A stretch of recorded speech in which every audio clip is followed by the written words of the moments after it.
Bonjour et bienvenue, vous êtes sur la chaîne Tuto Replay. Dans ce tutoriel, je vais vous apprendre à changer de navigateur internet. Alors les navigateurs internet, vous avez Firefox et Google Chrome dans ceux que je vais vous présenter. Évidemment, il existe d'autres navigateurs internet, mais je dirais que les deux plus utilisés actuellement, à part Internet Explorer, c'est Firefox et Google Chrome, donc je le répète. Et pourquoi changer de navigateur? Tout simplement parce que Internet Explorer offre très peu d'options. Des plugins pour Internet Explorer, il y en a très peu. Mais aussi, un plugin c'est quoi? C'est déjà, excusez-moi, c'est un logiciel qui sert à compléter le navigateur, par exemple, je sais pas moi, pour télécharger des vidéos, pour rajouter des jeux dans votre navigateur, des choses comme ça. Donc, si aussi la chose importante, pourquoi changer de navigateur? Parce que Internet Explorer interprète très mal le code HTML des pages. Le HTML, je le rappelle, c'est le langage qui permet de programmer une page Internet. Et donc parfois, on a des bugs, voire même des impossibilités de lire une page parce que Internet Explorer n'est pas capable de le faire. Il n'est pas assez fidèle avec la lecture du HTML. Donc pour débuter ce cours, je vais vous montrer comment installer le premier logiciel des deux que je vais vous présenter, c'est-à-dire Firefox. Vous allez sur Google, vous tapez Firefox, excusez-moi, et donc en tapant Firefox, vous voyez que le premier résultat, vous avez Mozilla Firefox, c'est ce lien qu'il faut cliquer, et pas un autre, parce que vous risquez de télécharger un logiciel qui n'aurait rien à voir. Et on sait jamais ce que vous pouvez attraper sur internet. Des fausses versions de Mozilla circulent. Donc pour télécharger, vous cliquez ici, sur le gros bouton vert. Vous attendez un petit peu et en bas, donc vous avez possibilité d'enregistrer. Moi je vous conseille de faire bouton gauche ici et faire enregistrer sous, de le mettre sur le bureau. Vous enregistrez, voilà, et on va regarder sur le bureau. Donc on a l'installeur de Firefox que je lance immédiatement en faisant un double clic. Je mets oui et je fais installer. Alors pendant cette partie, vous allez voir, donc ça télécharge et ensuite il y a une deuxième partie, c'est l'installation du logiciel. Donc je vais couper cette partie et vous retrouver dans un petit instant. Voilà, donc Firefox est terminé d'être installé sur cette machine. Sur votre PC, peut-être que là vous affichera une petite fenêtre qui vous propose de mettre Firefox comme navigateur par défaut. Je vous conseille de mettre oui. Comme ça, quand vous lancerez un quelconque logiciel qui vous demandera d'ouvrir une page internet, ce sera Firefox qui s'ouvrira et plus Internet Explorer. Donc, pour vous présenter Firefox, déjà la première chose que vous pouvez voir quand on ouvre Firefox, c'est que par défaut, donc on a une page d'accueil avec le logo Firefox et le moteur de recherche Google. Donc c'est assez pratique. Vous pouvez faire une recherche donc directement sur ce moteur plutôt que d'aller changer les options du navigateur pour pouvoir obtenir ces paramètres. Alors, l'autre chose que vous pouvez remarquer, c'est tout de suite, c'est en haut, vous avez une deuxième barre. Alors, c'est pas pour taper une adresse internet, c'est pour saisir une recherche pour le moteur de recherche, par exemple Google, tout comme on peut le faire là. Mais vous avez aussi la possibilité, en cliquant ici, de choisir plusieurs moteurs de recherche comme Yahoo, Bing, ou alors d'avoir des recherches pour faire des achats en ligne sur Amazon ou eBay, voilà, qui est un site d'enchères. Wikipédia, qui est une encyclopédie en ligne, donc qui peut vous être aussi très utile si vous cherchez des informations. Voilà donc pour cette petite barre très pratique. À droite, vous avez trois icônes. La première icône vous sert à revenir sur cet écran d'accueil, quelle que soit la page sur laquelle vous êtes arrivé. La deuxième vous sert à faire apparaître une liste des téléchargements en cours. Si vous téléchargez quelque chose depuis internet, vous cliquez là, vous aurez la liste de ce qui se télécharge avec leur avancée en cours. Et la troisième icône, certainement la plus importante de ces trois icônes, c'est la possibilité de créer des marque-pages, qui en fait, un marque-page ça correspond aux favoris sur Internet Explorer, ça permet d'enregistrer une page. Donc pour enregistrer une page, vous avez deux possibilités, soit vous cliquez sur la petite étoile ici, vous double-cliquez, Vous complétez les informations, le nom, le dossier dans lequel vous voulez enregistrer et une étiquette, voilà, éventuellement. Vous cliquez sur terminer et puis ensuite vous pouvez retrouver donc ce marque-page directement sur les objets remarqués récemment, c'est-à-dire là la page de démarrage de Mozilla Firefox ou le même tuto replay que j'ai enregistré tout à l'heure. Voilà. Vous avez aussi la possibilité d'afficher la barre, donc là, elle est déjà présente, je peux la désafficher en général, si la décocher, excusez-moi, et retirer son affichage. Si vous cliquez là, vous ferez apparaître cette barre, et pareil, vous pouvez rajouter des raccourcis ici, ou même des dossiers comme on l'avait fait vu sous Internet Explorer. Donc voilà pour cette barre. Ensuite, pour continuer, je vais vous présenter un peu ce petit onglet très pratique qui présente beaucoup d'options. Vous avez la fonction navigation privée, donc qui permet de naviguer sans laisser de traces. Voilà, certains l'utiliseront évidemment au travail pour faire une navigation sans que le patron voit ce qu'il a fait au travail. Vous avez toutes les options habituelles pour enregistrer pour imprimer, voilà, pour se mettre en plein écran. En général, ça correspond à la touche F11, voilà, qui s'affiche d'ailleurs. Vous retrouvez aussi l'onglet marque-page, voilà, sur lequel on avait exactement la même chose ici. Et puis vous retrouvez l'historique, donc avec toute la navigation qui a été faite récemment sur le navigateur. Un onglet téléchargement pour retrouver la même chose aussi que cet onglet-là, c'est-à-dire les téléchargements en cours. Et la dernière chose que je vais vous montrer avant d'attaquer les options, c'est l'onglet module complémentaire. Alors, je clique dessus. Et là, en fait, vous accédez à une série de petites options. Et surtout, dans cet écran, vous voyez que vous avez en fait des plugins. Comme je vous ai parlé au début, ces plugins donc, peuvent être assez utiles pour un tas de choses. Par exemple, Video Download Helper vous sert à télécharger des vidéos depuis Internet sur différents sites qui diffusent de la vidéo. Je donnerai pas de nom, mais il y a tout un tas de plugins, des jeux, des choses intégrées, des applications Facebook, des choses comme ça qui sont très pratiques et que vous pouvez intégrer dans Firefox. Voilà. Ensuite, donc, alors, petite parenthèse, vous avez aussi AdBlock Plus, qui est un logiciel qui bloque les publicités. Ça peut être très pratique en temps normal, seulement faites attention, sur le genre de logiciel aussi, en supprimant toutes les publicités d'internet, vous supprimez aussi toutes les rémunérations que peuvent percevoir les auteurs. Et en l'occurrence, je vais pas parler de moi, mais certains auteurs qui diffusent pour avoir vraiment pour en vivre seraient très pénalisés si vous mettez ce genre de plugin. Donc faites attention quand même à utiliser avec parcimonie. Si vous voulez respecter quand même celui qui a travaillé pendant des heures pour faire sa vidéo, faites-le avec parcimonie, désactivez-le au moins quand vous regardez une vidéo de quelqu'un que vous appréciez pour récompenser l'auteur. Voilà. Juste après cette petite aparté, donc on va revenir là-dessus. Donc si vous voulez voir la liste des extensions que vous avez déjà installées, vous cliquez sur extensions et vous pouvez cliquer sur en apprendre plus sur les modules complémentaires, mais en temps normal, vous avez déjà la liste de ce qui est installé dans Firefox. Voilà, après vous avez d'autres choses, hein. Là les plugins préinstallés qui sont dans Firefox, il y en a certains qui s'installeront ici, d'autres qui apparaîtront plutôt dans l'extension. Vous pouvez changer l'apparence avec des thèmes aussi, que vous téléchargez aussi dans le catalogue. Il y a pas mal de choses, hein. C'est très très intéressant, on peut vraiment personnaliser son logiciel de navigation comme cela nous convient. Pour revenir ensuite donc à la dernière option, donc les options donc, du logiciel de navigation Firefox. Là, vous avez dans cette fenêtre plusieurs options. Donc, vous pouvez trouver, par exemple, l'option pour faire de Firefox votre navigateur par défaut si vous n'avez pas eu la petite fenêtre dont je vous ai parlé au début. Je ne vais pas rentrer dans tous les détails. Vous avez dans Général la possibilité de mettre une page d'accueil.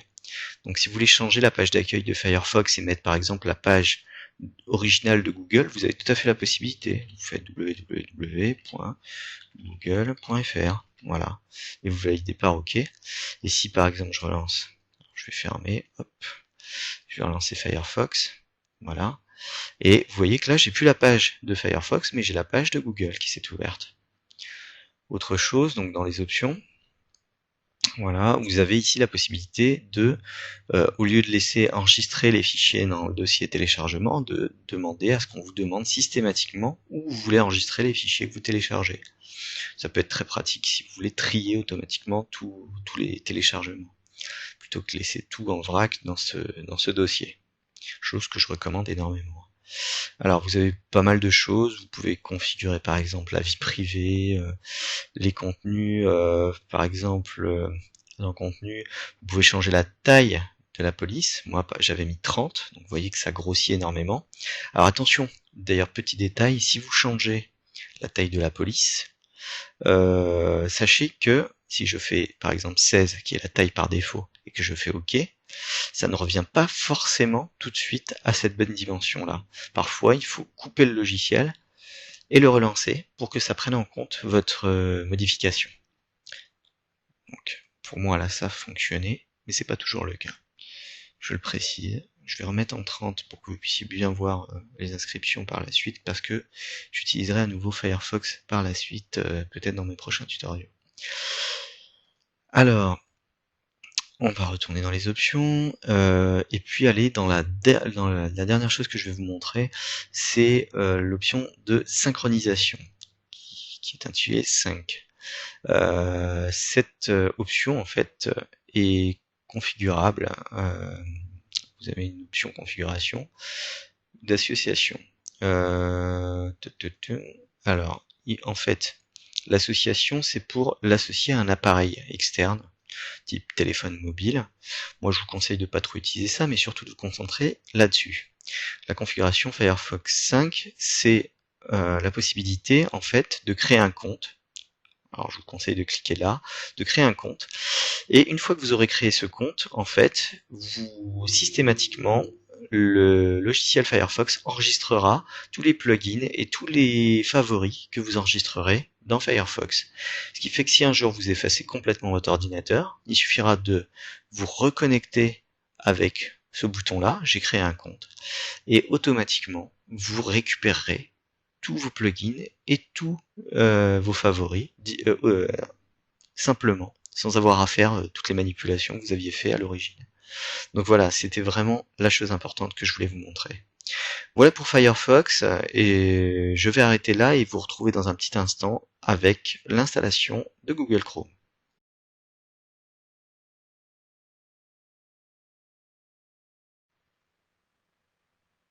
Alors, nous nous retrouvons pour la deuxième partie de ce tutoriel, et dans cette deuxième partie, je vais vous montrer comment installer Google Chrome.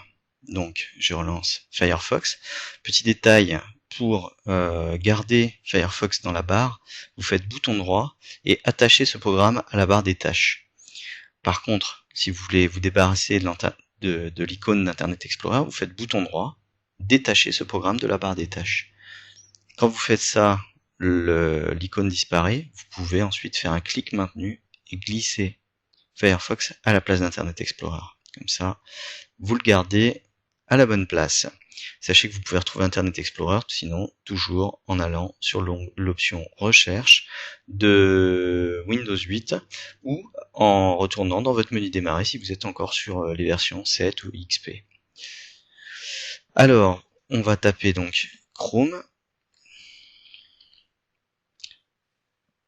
et vous allez voir que pour premier choix, vous avez navigateur Google Chrome. Donc faites attention à ne pas cliquer là, puisque ce sont les publicités qui sont encadrées dans une couleur légèrement plus foncée que le blanc. C'est très discret et du coup, des fois, on ne s'en aperçoit pas. Vous cliquez sur télécharger Google Chrome. Vous pouvez définir Google Chrome en tant que navigateur par défaut directement avant le téléchargement et mettre accepter et installer. Là, vous cliquez sur enregistrer le fichier et je vais le mettre donc sur le bureau. Le programme est téléchargé, il s'appelle Chrome Setup, vous le lancez et on va voir apparaître une petite fenêtre. Donc là, si vous avez ce genre de message Smart Screen qui est là pour vous protéger contre certains programmes dangereux, n'ayez pas peur. Google Chrome, il n'y a pas de souci, vous pouvez exécuter quand même. Là, vous mettez oui. Et là, donc, comme tout à l'heure, une phase de téléchargement qui démarre. Vous attendez la fin du téléchargement et ensuite ça va s'installer très rapidement. Je vous retrouve dans un petit instant dès que c'est terminé.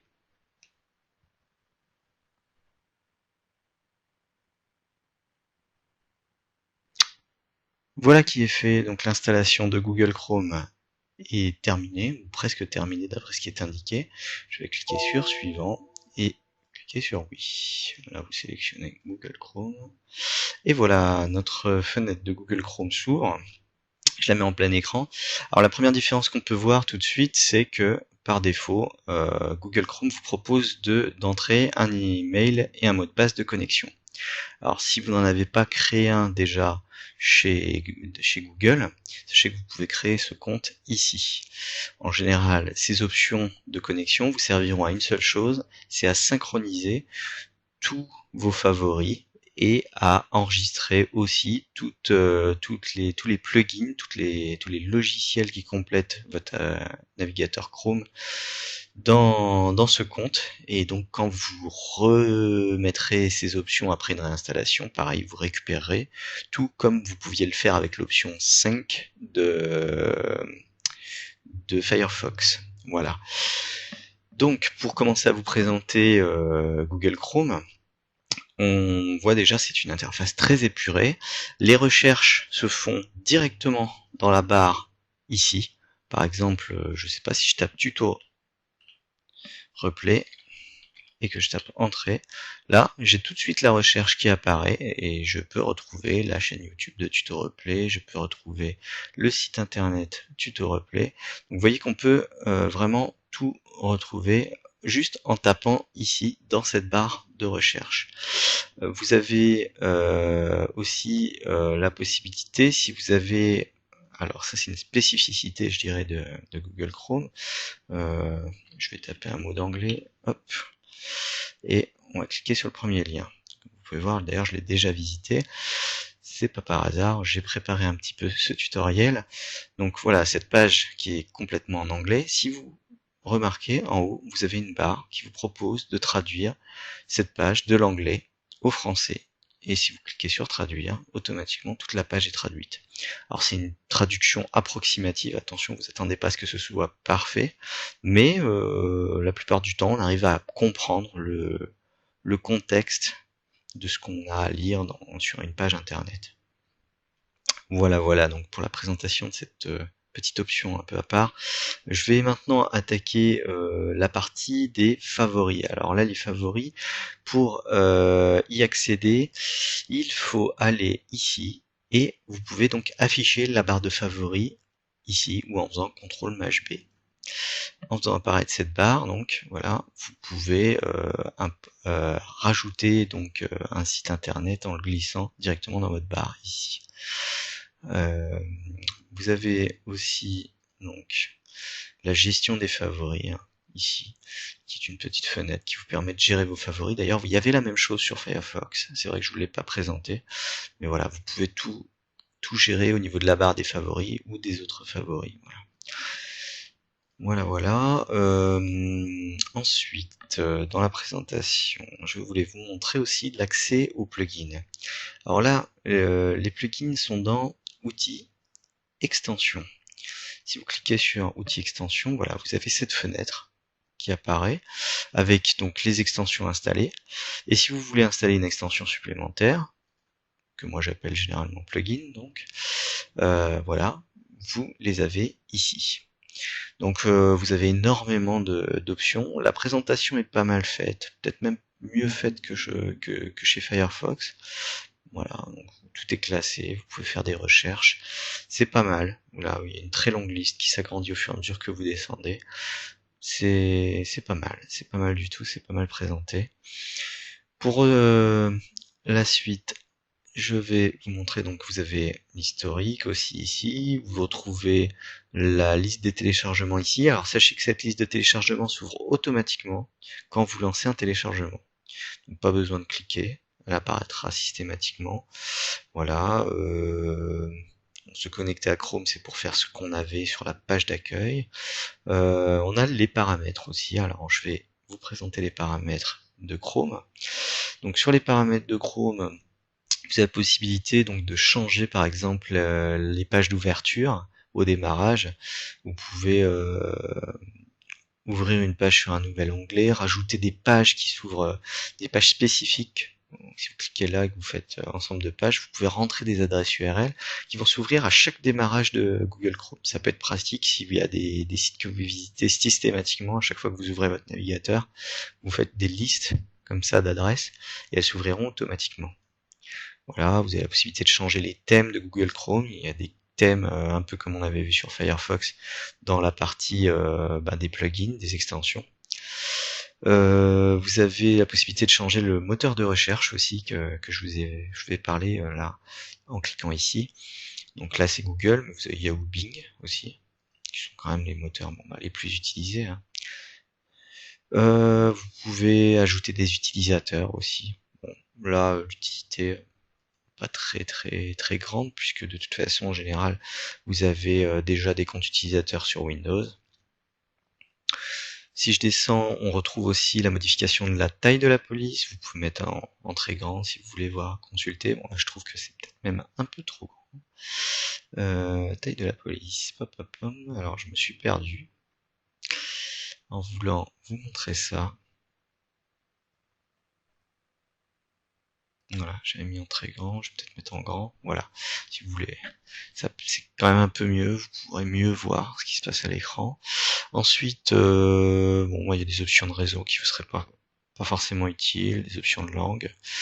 Et la fameuse option toujours pour les téléchargements, systématiquement, donc ça enregistre dans le dossier téléchargement.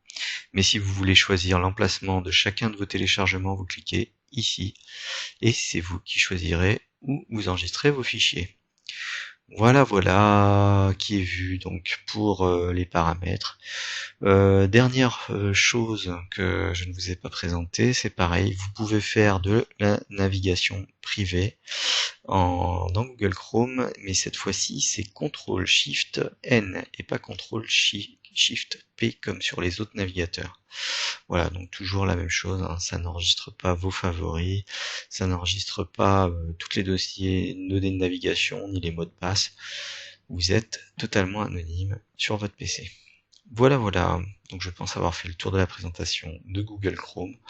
C'est un système très épuré, mais très efficace. Et petit détail d'ailleurs que j'ai oublié de vous préciser, c'est que Google Chrome est globalement plus rapide à l'affichage que Firefox. C'est très léger, mais on le ressent. Voilà, sur ce, je vous remercie d'avoir suivi ce tutoriel et espère vous retrouver très prochainement. Merci, au revoir.